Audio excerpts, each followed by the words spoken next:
বলা হয় সময় এখন কৃত্রিম বুদ্ধিমত্তা বা এআই এর, যার হাওয়া লাগতে শুরু করেছে ইতিমধ্যে। সেই ধারাবাহিকতায় কর্পোরেট জগতের অধিকাংশ পরিসরেই ছোঁয়া লাগছে কৃত্রিম বুদ্ধিমত্তা এআই প্রযুক্তির। কিন্তু এখন প্রশ্ন আসছে প্রতিষ্ঠানে কর্মীদের উৎপাদনশীলতা নিয়ে। এক্ষেত্রে সম্প্রতি এক গবেষণায় দেখা যায় প্রায় ৭৭% কর্মী মনে করেন যে এআই তাদের উৎপাদনশীলতা কমিয়ে দিয়েছে। দ্য আপওয়ার্ক রিসার্চ ইনস্টিটিউট প্রায় ২৫০০ কর্মীকে নমুনা হিসেবে নিয়ে একটি গবেষণা প্রকাশ করেছে। জুলাইয়ে প্রকাশিত ওই গবেষণাটিতে অংশ নিয়েছিল অস্ট্রেলিয়া, কানাডা, যুক্তরাজ্য ও যুক্তরাষ্ট্রের কর্মীরা।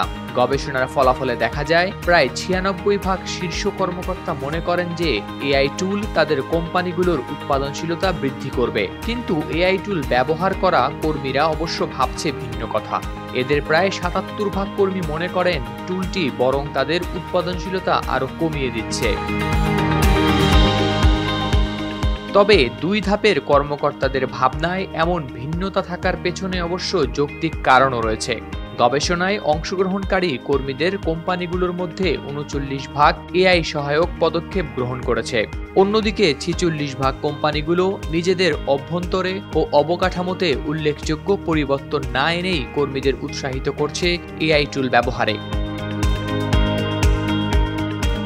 এই সকল কোম্পানিগুলোর প্রায় ৪৭% কর্মী জানান উৎপাদনশীলতা বাড়ানোর কথা বলা হলেও তাদের কোনো প্রকার জানাশোনা কিংবা প্রশিক্ষণ নেই এআই ব্যবহারের কৌশলগুলো সম্পর্কে।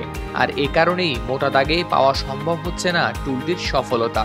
এক্ষেত্রে দ্য আপওয়ার্ক রিসার্চ ইনস্টিটিউটের প্রধান ডক্টর কেলি মোনাহান স্পষ্ট করেছেন যে তাদের গবেষণার ফলাফলে এআই এর বিরুদ্ধে কিছু বলা হয়নি, বরং সতর্ক করা হয়েছে তাদের যারা এখনো কাজের ক্ষেত্রে পুরনো মডেল ব্যবহার করছেন। তিনি বলেন তাদের গবেষণায় এআই কে কার্যকর করার ক্ষেত্রে মোট ৩টি বিষয়ে বিনিয়োগের পুনর্বিবেচনার কথা বলা হয়েছে। এক্ষেত্রে এআই প্রজেক্ট কর্মীদের খাপ খাওয়াতে সহযোগী হিসেবে বাইরে থেকে বিশেষজ্ঞ আনা, দ্বিতীয়ত কর্মক্ষেত্রে কর্মীদের উৎপাদনশীলতা পরিমাপ করা, আর তৃতীয়ত দক্ষতা ভিত্তিক নিয়োগের দিকে গুরুত্ব প্রদান করা। হাওলাদার শামীম, RTV।